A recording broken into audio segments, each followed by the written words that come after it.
What's up guys, and welcome to another FGO video.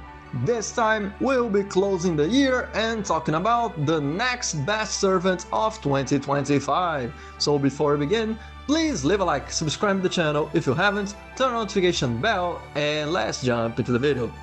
2025 will be a year with plenty servants, 33 if you count Nitrocrease Altar, which was just released. This list will feature the top 5 servants in my opinion in terms of usefulness, but we cannot overlook rarity and design. Last thing to take note is that this is solely my opinion and it can obviously be mistaken in the future, just like in my video last year when I ranked Arcuade first and Ibuki second. So yeah, Ibuki takes the top spot, no questions asked. So let's begin by addressing some honorable mentions that are indeed quite good, like Nitrocrease Altar, Rasputin, Tezcatlipoca, Durga and Medusa Saber, but failed to reach top 5 due to being completely outshined by some previous servants. Nitro Altar, although being extremely cute and cool, is basically no match for Summer Kama, which is honestly fine. Good thing is, you can always get spooked by Nito every time from today onwards. Rasputin is smacked down by someone that actually made top cut on this list. Tezcatlipoca hits as hard as Koyan, the support Koyan, which is terrible because he's not even close to her usefulness in terms of support. Durga, although quite good, still loses to Gilgamesh, and I'm talking about Gilgamesh without his weak to Enuma Elish trait. Finally, Medusa loses to Musashi even with her power mods, and Musashi without hers. Number 5. Kukulkan. Just like in 2024, I began by giving number 5 to Koyan Dark. This time, I'm giving number 5 to another buster AoE foreigner, with a powerful 50% MP battery to herself or an ally, 30% buster buff, 30% NP damage buff, and 50% attack buff. Kukulkan is extremely versatile and user-friendly. Not only that, but since her NP recharges her crit stars, she can reliably use her powerful buster crits during difficult quests. Her 3-turn buster loop can be done by either pairing her up with Habitat in 3-wave farms or using some built-in NP refund with her face cards during the challenge quests. Just like Ibuki, she possesses Earth Damage mod, which in my opinion is one of the 2 most useful buffs together with Man Attribute. And yes, you will pair her up with double Koyan for that. Number 4. Tiamat. There are 2 good reasons for me to choose Tiamat over Kukulkan, and those are not what you're thinking of. First, Tiamat is easier to use and beginner friendly.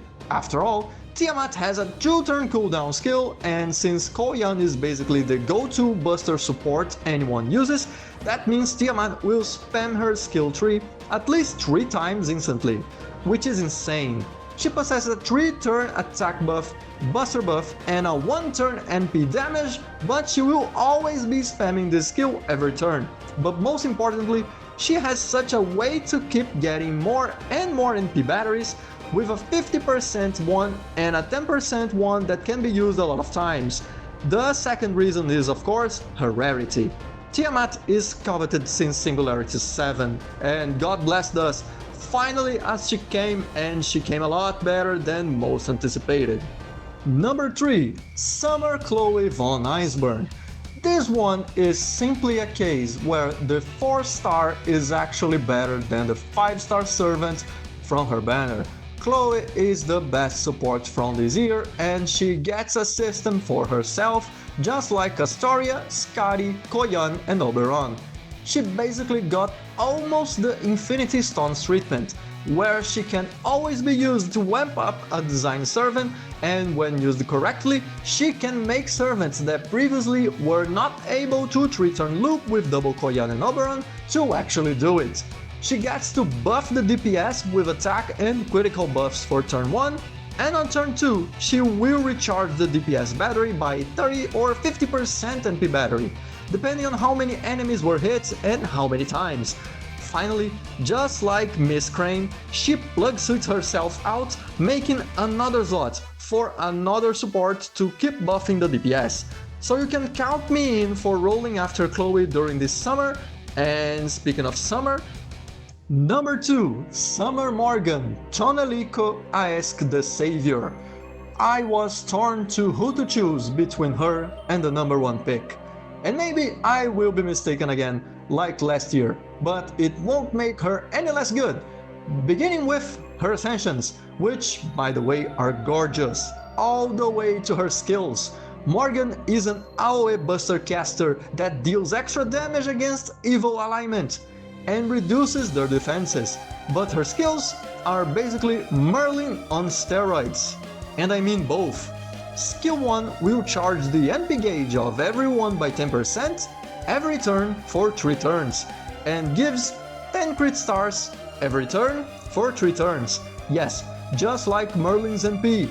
But let's get 20% NP damage just like Oberon's skill and 50% NP battery as well, because she deserves it for Lost Belt 6. Then we have skill 2, that begins buffing everyone's attack by 20% and gets 10% extra attack for every 25% HP you lose. And yes, when Koyan buffs you, you loses HP. She is indeed buffing even more attack onto herself and her allies. Finally, her skill 3, which gives 30% NP damage and 50% NP battery for the whole party. The skill is so strong that has to be sealed by a 5-turn cooldown that can be easily accessed by double Koyan and a single use of her NP. What a generous queen! So if you're beginning now and are in need of both DPS and supports, Summer Morgan is an amazing as a support and decisive as a DPS, while also being, you know, the hottest queen in the game. Before number 1, I will tell you some honorable mentions yet again, and why they didn't make it.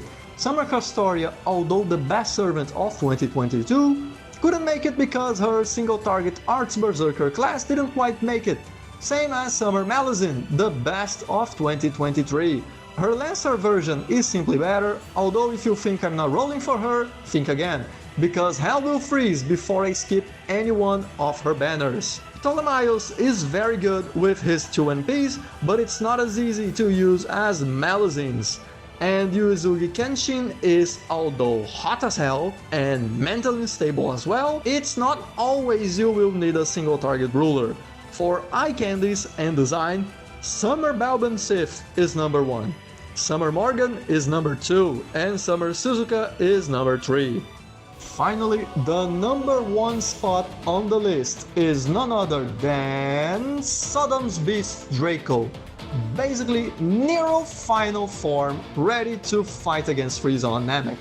Draco is more than a force of nature. She hits hard without even support, but when you pair her up with the very best, she gets rolling everyone.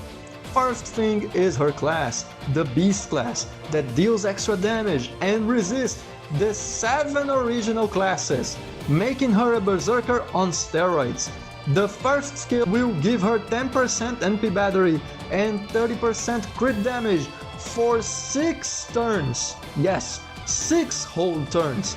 The second skill gives her a 40% attack boost, burn enemies to enable any burn special mods, and seal enemies' skills for more challenge quest shenanigans. The third skill gives her buff removal immunity for 3 turns, damage against dragons and Roman enemies for 3 turns, debuff immunity, ignore defense, 10 crit stars and 20% NP battery for 3 turns every turn. She basically has everything covered and more. Although having a triple buster deck, she can reliably NP loop with her art single target NP with 8 hits that deals extra damage against servants of the original 7 classes yet again. So a veteran player can always reliably use her, but a new player will mow down any enemy in the entire main story and more. And that's it for today's video. Feel free to comment down below your own opinions about this list. So please leave a like, subscribe to the channel if you haven't, turn on the notification bell, and catch you later.